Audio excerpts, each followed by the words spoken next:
In this video, we're going to introduce the concept of spin.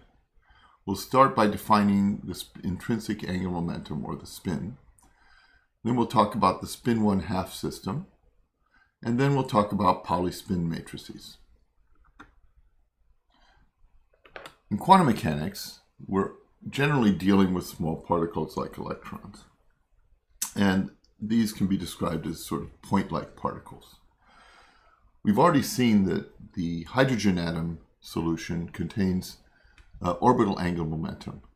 And this orbital angular momentum is characterized by two quantum numbers, L and M. Electrons, as well as protons and any other elementary particles, also have another intrinsic form of angular momentum, which is called spin angular momentum. Now, spin angular momentum is not associated with any physical variable of rotation, but we call it spin by analogy with classical mechanics. Spin angular momentum, or spin, behaves just like orbital angular momentum in all ways. For example, the spin operator obeys commutation relations. Sx commuting with Sy gives you IH bar Sz, and this is the same for the permutation of these three indices. And S squared commuting with any one of these three components is 0. There are eigenvectors of the spin operator. So S squared applied to an eigenvector with quantum numbers S and M gives you H bar squared times S plus 1, and you get the eigenvector with S and M again. Because S squared commutes with S sub z, we can find common eigenfunctions, and if these are the common eigenfunctions of S squared and S sub z, when we apply S sub z to the same vector with quantum numbers S and M, we get H bar times M times the eigenvector back again. There are ladder operators. The ladder operators are S plus minus. When you apply them to an eigenvector of S squared with quantum numbers S and M, you get H bar times the square root of S times S plus 1 minus M times M plus or minus 1. And then you get an eigenvector which is raised by 1 in M, or lowered by 1 in M. So it's S, M plus or minus 1. Furthermore, just like in orbital angular momentum, the solution that we did most recently, there are no restrictions forcing integer spin. S can be 0, it can be a half, it can be 1, it can be 3 halves, and so on. And M, the M that's associated with the spin angular momentum, goes from minus S to plus S in steps of 1, just like orbital angular momentum does. So let's look at the spin 1/2 system. It's the simplest system to work out because there are only two states. Either M is minus 1/2 or M is plus 1/2. We have the first state is we call spin up. We write it also as chi plus, or we can write it as a ket with S equal to 1/2 and M equals to plus 1/2. The spin down state is chi minus, or a ket that says 1/2 and minus 1/2. Another way of writing these is using a matrix notation, or a vector, and those vectors are generally called spinners. Chi plus is just a column vector with a 1 and a 0, and chi minus is a column vector with 0 and 1.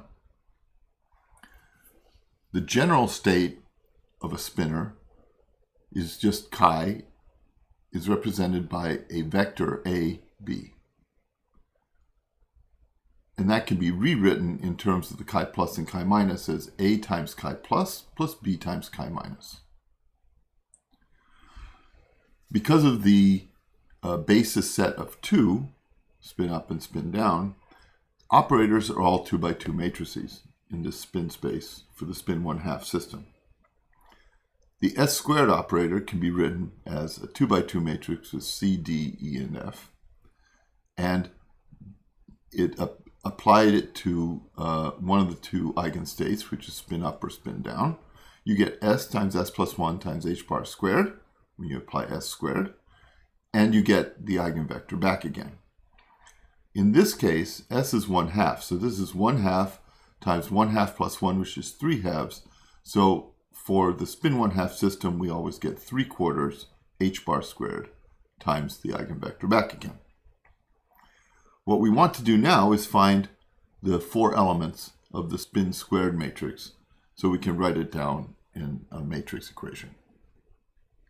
Well, we do that by applying it first to the spin plus and then to the spin minus. They both have the same eigenvalues, but the vectors are different in both cases. So in the first case, we have our spin squared vector, or matrix rather, C, D, E, F applied to a 1, 0 vector is equal to 3/4 h bar squared times that same vector back again, 1, 0. Well, when you do the matrix multiplication, you get, for the first top element, you get C, because C is multiplied by 1 and D is multiplied times 0. And for the second element, you get E, because E is multiplied times 1 and F is multiplied times 0. And so you get CE, and on the right side, you have 3/4 h bar squared and 0. This tells you that E is equal to 0 and C is equal to 3/4 h bar squared. Similarly, when we apply s squared to the spin down spinner, which is 0, 1, we get that D in the top part, and there's no C, and the lower part, we have F. So we have df, and then here we have 0 and 3/4 h bar squared. Consequently, d is 0 and f is 3/4 h bar squared. So we now have all 4 elements of the matrix, and we can write down what the spin squared matrix is, s squared. So s squared is just 3/4 h bar squared times the matrix 1, 0, 0, 1. So it's a diagonal matrix with 1s along the diagonal, or 3/4 h bar squared along the diagonal. We can do the same thing for the S sub z matrix with the same eigenvectors. And so S sub z applied to chi plus is this matrix equation. So it's C, D, E, F, and then you have a column vector 1, 0 is equal to h bar over 2, and the column vector again 1, 0. Again, we have C and E, but now C is equal to h bar over 2 and E is 0. And for spin down, the only difference is that you have minus h bar over 2, and again you apply it to the spin down matrix vector. And so here we have C, D, E, F, and you have 0, 1 is equal to minus h bar over 2, 0, 1. And so in this case, F will be minus h bar over 2, and D will be 0. So the S sub z matrix becomes h bar over 2 times a diagonal matrix with 1 and minus 1 along the diagonals. Well, you can use the same thing to get the spin up and the spin ladder matrices S plus and S minus.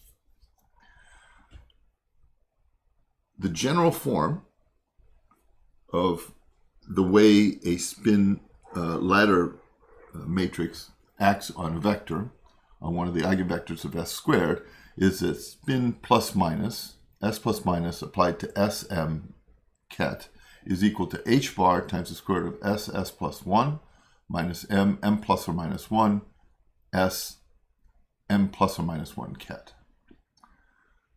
If we take the spin plus first and we apply it to a spin down spinner, we get, remembering that S is equal to 1/2, and in this case, M is equal to minus 1/2. So we have h bar times the square root of 1/2 times 1/2 plus 1 minus a minus 1/2 plus 1.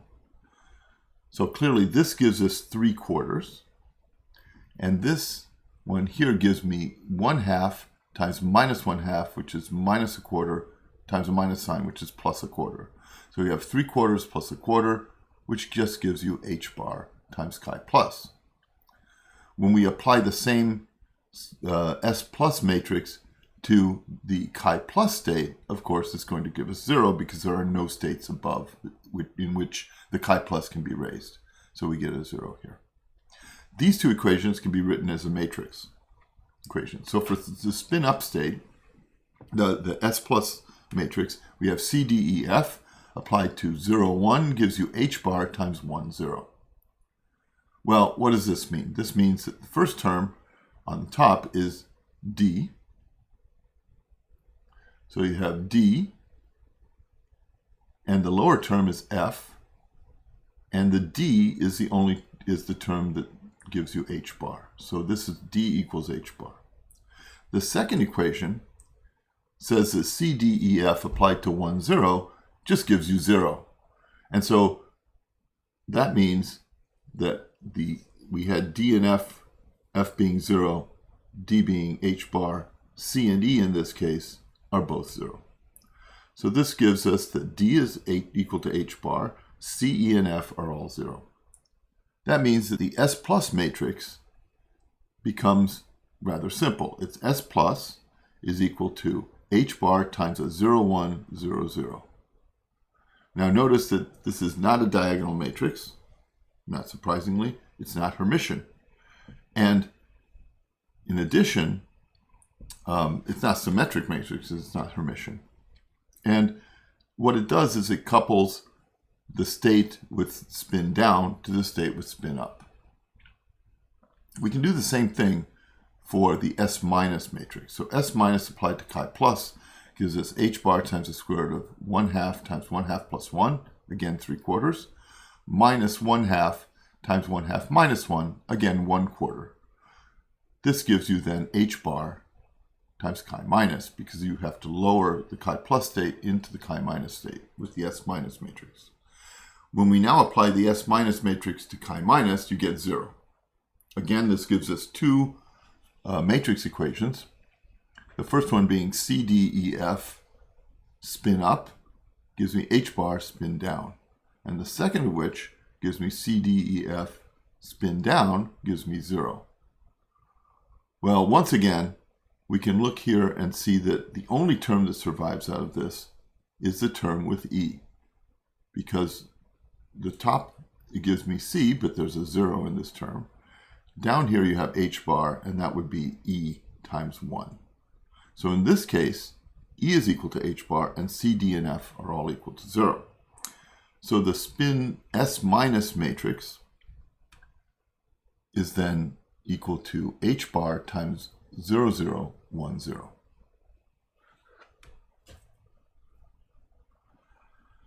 So you recall that in the angular momentum, the raising and lowering operators were related to the x and y components of angular momentum. This works the same way exactly for spin. That is, S plus minus is equal to Sx plus or minus I Sy.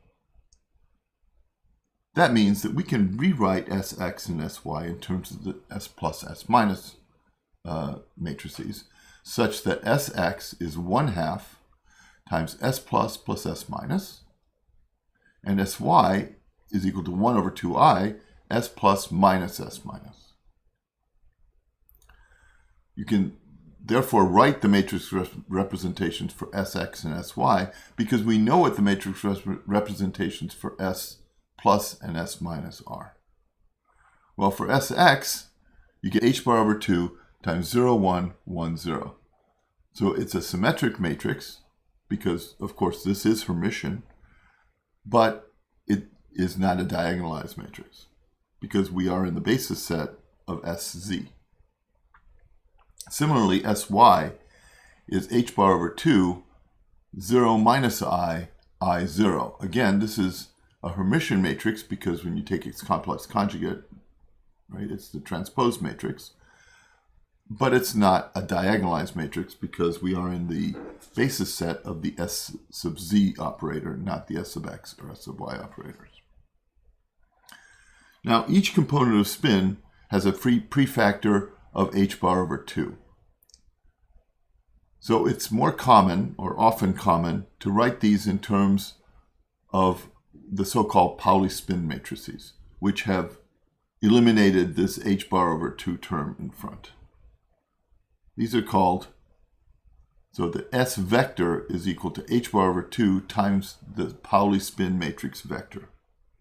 What that means is that sigma x is equal to 0, 1, 1, 0 without any prefactors. Sigma y is 0 minus I, 0. And sigma z is 1, 0, 0, minus 1.